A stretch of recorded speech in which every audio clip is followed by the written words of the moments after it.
5 মিনিটে কথা বলে 22 মিনিট পর, হ্যাঁ 22 মিনিট পর আসছো। কি আর এত অস্থির কেন তুমি? ওই যে আতিকের বউ শারমিন আসছে বাসায়, আসার পর থেকে বাসায় নতুন নতুন নাটকের এপিসোড, মানে আসার পর থেকে গায়ে ল্যাপটা লেপটি। তোমার জলে জ্বলবে কি জানো, দেখেই মেজাজ খারাপ হয়, এত ল্যাপটা লেপটি কি আছে?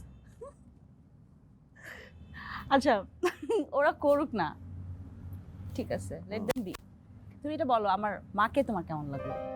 আন্টি একদম জোশ, মানে একদম ফার্স্ট ক্লাস। আমার খুব ভালো লাগছে, মাই ডিয়ার পারসন পুরো। জানতাম তুমি এটা বলবা।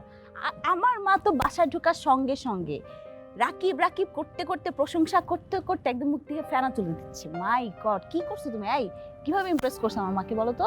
তার আগে বলো আমাকে তোমার কেমন লাগে? গবেষণার বিষয়। গবেষণাটা কি চলছে? চলছে, কিন্তু 22 মিনিট লেটে। কত দূর এগোলো? সে কিভাবে আগাবে? 22 মিনিট লেট করে আসলে কিভাবে গবেষণা হবে? ইন্টারন্যাশনাল লেভেলে চলে গেছে।